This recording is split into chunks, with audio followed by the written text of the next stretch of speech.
Sziasztok! Üdv egy újabb meal prep-es videóban. Már nagyon régen volt ilyen videó, de most ismételten eljött az ideje. Olyan időszakok jönnek, hogy úgy érzem, hogy szükség van arra, hogy a következő pár napra előre főzzek. Itt most tényleg egy 2-3 napról van szó, de már az is ugye egy nagy segítség tud lenni. Tehát nem egy hétre előre fogok megfőzni mindent, itt szépen lassan, csak kellenek napok, amikor nem vagyok itt a konyhában. A mai napon, amit csinálni fogunk, abból lesz egyszer ebéd is a mai napra, és akkor marad még a következő 3 napra elegendő. Fogok csinálni reggeli félét, ebédet, illetve nasit is. A vacsorát meg azt mindig megoldjuk az adott pillanatban, tehát arra nem készülök így előre.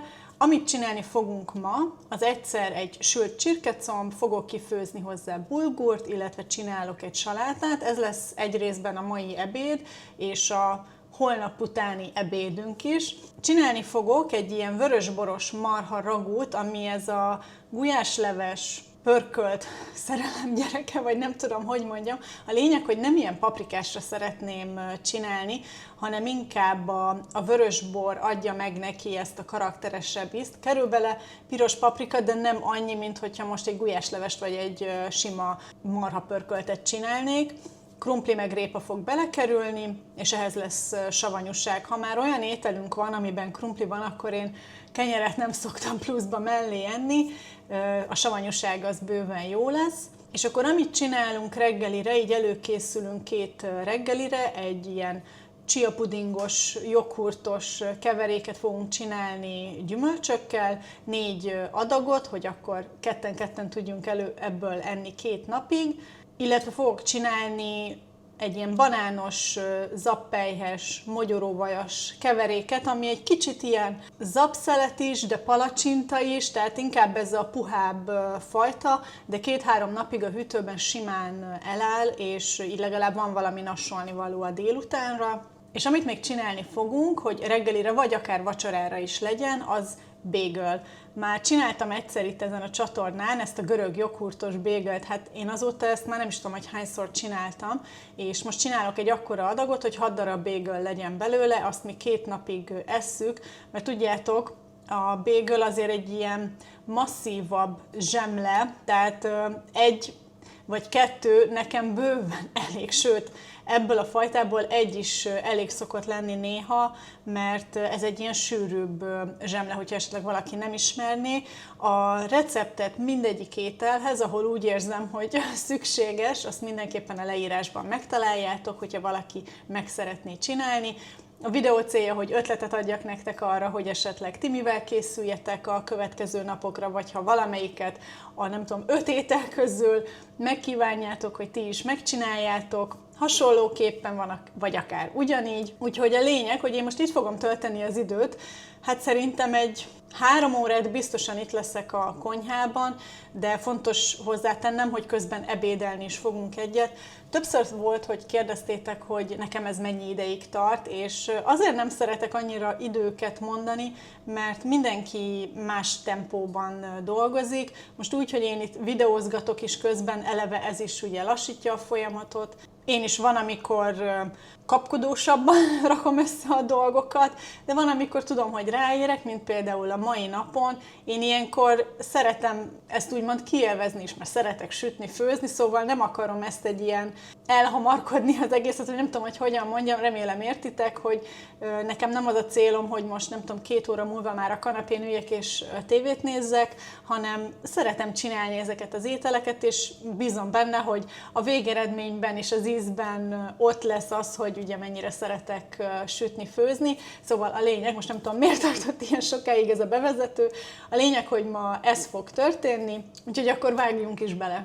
Tehát akkor azzal fogjuk kezdeni, hogy a csirkecombokat egy picit átnézem, hogy van-e még valahol tollacska, és akkor azt leszedem, de ebben a tepsiben fogom majd befűszerezni. Egy ilyen egyszerű kis fűszerkeveréket adok neki, lesz benne paprika, kömény, fokhagyma, sóbors, meg rozmaring, úgyhogy ezzel fogom így bekeverni, illetve olívaolaj kerül majd rá.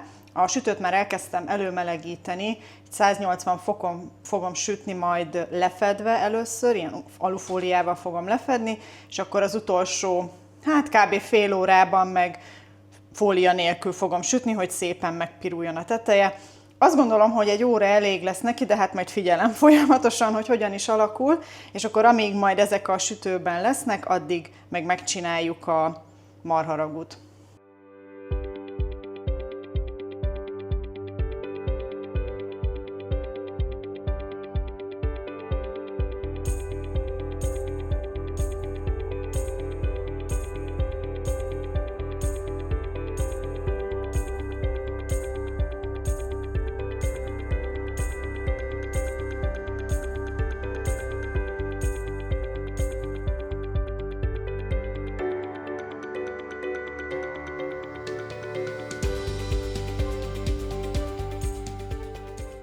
Ez már kockázott marhalapocka, annyit fogok csak csinálni, hogy átnézegetem egy kicsit, hogyha egy picit túl sok a kis mócsing rajta, akkor azt levágom. A répát, ezt már lehet, hogy mondtam máskor is, hogy ha én veszek répát, én ezt mindig megpucolom, és utána ilyen nagyobb darabokban vízben tárolom, így nagyon sokáig friss tud maradni, úgyhogy most is az lesz, hogy innen kiveszek egy 2-3-at, és ezt fogom egy picit vastagabb karikákra felvágni, és kerül bele egy krumpli is, illetve lehet, hogy van még valahol egy másik krumpli. Megnézem, hogy fog-e kelleni hozzá, mert azt se szeretném, hogy túlságosan répás vagy krumplis legyen, tehát szeretném, hogy a marha domináljon, de jól passzol hozzá, mint bármilyen ilyen gulyáshoz vagy pörkölthöz a répa meg a krumpli, de mint mondtam, nem gulyásleves, de nem is marha pörköltet szeretnék csinálni, tehát nem kifejezetten ilyen nagyon paprikás ízt szeretnék generálni, ezért majd vörösborral fogjuk a marha kockákat, miután megpirítottam, egy picit meghintem vörösborral, hogy adjon neki egy ilyen markánsabb ízt. Na de, akkor most először ezeket felkockázom, hogy legyen minden összekészítve, és akkor mehet is bele a lábosba.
Felraktam végre a marharagut is, ez most egy órát fog itt rotyogni alacsony hőfokon, és addig megcsináljuk a bulgurt. Kimértem egy ilyen bögrényét, az szerintem elég lesz így a 2 evésre. vajon fogom lepirítani, egy kicsit utána ugye felöntöm vízzel, és akkor megfőzöm, és amíg ez itt fő, vagy hát készül, addig meg összeállítom a salátát, mert ebédre, mint mondtam már, csirkecombot fogjuk megenni bulgurral, meg salival, és akkor marad egy adag egy másik napra. Az ebéd után meg folytatjuk akkor a többivel.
Na, hát a ragú is lassan készen van, megebédeltünk, el is dobozoltam a maradékot, amit nem holnap, majd holnap után fogunk enni, mert holnap akkor a ragúból legyünk, hogy változatos legyen, de a lényeg, hogy szerintem még egy ilyen 10-15 perc kell a ragúnak, hogy készen legyen, de addig is már bekapcsoltam a sütőt 180 fokon, hogy megcsináljuk ezt a zabos, banános, mogyoró-vajas, hát most sütinek hívom, de igazából ilyen nasi, de akár reggelire is lehet enni, ilyen sült zab sütemény.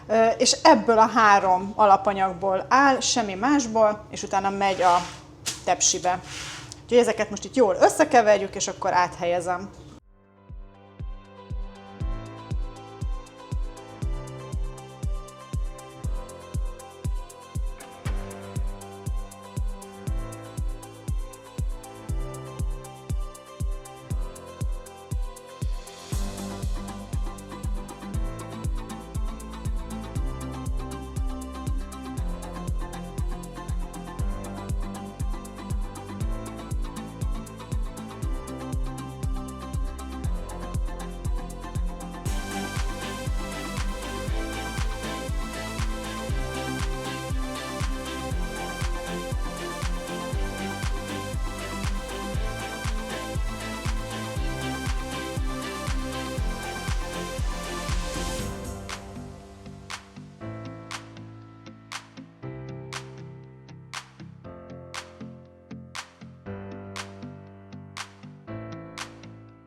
Nincs megállás, mert folytatjuk ezzel a csiamagos, joghurtos reggelivel. Ezek az üvegecskék amúgy még a polcos készételek óta vannak meg, és nagyon praktikus, hogyha csak egy személyre szeretnél ilyesmit esetleg kiporciózni. Szóval ide van készítve már minden, a csiamag, 2 méz, mert majd amihez áfonyát rakunk, ahhoz ezt a fekete rébizlis akácmézet használom, még egy ilyen termelői piacon vettem, Isten tudja mikor, és akkor van ugye sima akácméz, ezekkel szoktam édesíteni, és akkor van joghurt, túró meg tej, a gyümölcsöket majd, amikor már így bekevertem mindent, az áfonyát meg a mangót, azt majd csak a legvégén veszem elő, úgyhogy most ezeket fogom kiadagolni.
Na hát nagyon jól haladunk.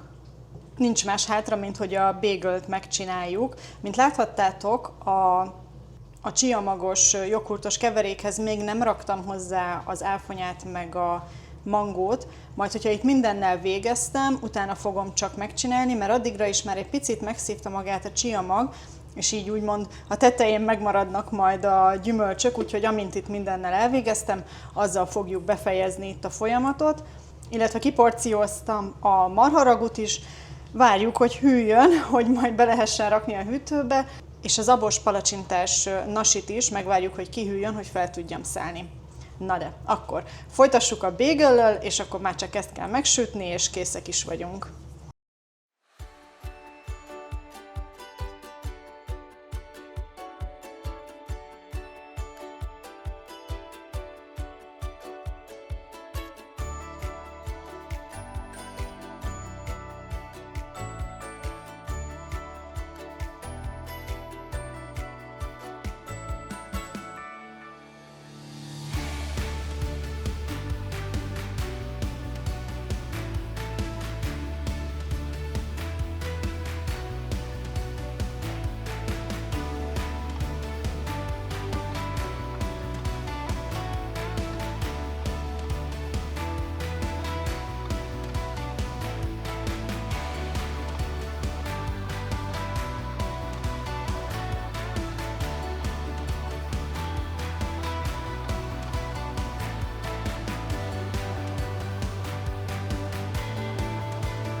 Ez lett volna akkor ez a meal prep-es videó, remélem, hogy tetszett nektek. Írjátok meg kommentben, hogy melyik az az étel, amelyik nektek tetszett esetleg a legjobban, illetve hogy ti szoktatok-e ilyeneket csinálni, hogy előre főztök a következő pár napra. Kíváncsi vagyok, hogy nektek milyen szokásaitok vannak, és biztos vagyok benne, hogy itt a következő időszakban fog még jönni ilyen videó. Addig is, hogyha nem tetted még meg, mindenképpen iratkozz fel a csatornára. Találkozunk a következőben. Sziasztok!